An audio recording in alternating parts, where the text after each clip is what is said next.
Hello guys, നമുക്ക് ഇന്നാണ് ഇവിടെ എലക്ഷൻ. അപ്പോൾ എല്ലാവരും വോട്ട് ചെയ്യാൻ വേണ്ടി പോവാണ്. അപ്പം ഞാൻ ബൂത്തിലേക്ക് പോവാണ്. എനിക്കിന്ന് ഡ്യൂട്ടി ഉണ്ട്. ബൂത്തിലേക്ക് ഞാൻ ബൂത്തിൽ പോയി ഇരിക്കാൻ പോവാണ്. അവിടെ എത്തി എനിക്ക് വീഡിയോ എടുക്കാൻ പറ്റുമെന്ന് അറിയില്ല, പറ്റാൻ ചാൻസ് ഇല്ല. പറ്റുവാണെങ്കിൽ ഞാൻ എന്തെങ്കിലും ക്ലിപ്പെല്ലാം എടുത്ത് വെക്കാം. അപ്പോൾ എല്ലാവരും ആർക്കാണ് വോട്ട് ചെയ്തതെന്ന് കമൻറ്റ് ചെയ്യും. അറിയാമല്ലോ എത്ര ആൾക്കാർ ഏത് ടീമിനാണ് വോട്ട് ചെയ്തത് എന്നുള്ളത്. അപ്പോൾ ബൈ.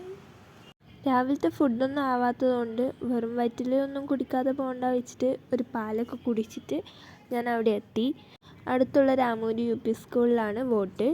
വീട്ടിൽ നിന്ന് നടന്നു വരാനുള്ള ദൂരം മാത്രമേ ഉള്ളൂ. ഞാൻ അവിടെ എത്തിയപ്പം അത്ര വലിയ തിരക്കൊന്നും ഉണ്ടായിട്ടില്ല. ഞാൻ ഡ്യൂട്ടിയിലായതുകൊണ്ട് ആ സമയത്ത് ഞാൻ വോട്ട് ചെയ്തിട്ടുണ്ടായിരുന്നില്ല. ഒരു ഉച്ചയാകുമ്പോൾ അമ്മ വന്നിട്ടുണ്ടായിരുന്നു. അമ്മേൻ്റെ കൂടെയാണ് വോട്ട് ചെയ്തത്. അവിടുന്ന് നേരെ ഞാൻ എൻ്റെ വീട്ടിലേക്ക് പോയി. അപ്പോൾ എല്ലാവരും വോട്ട് ചെയ്തോ? Comment below.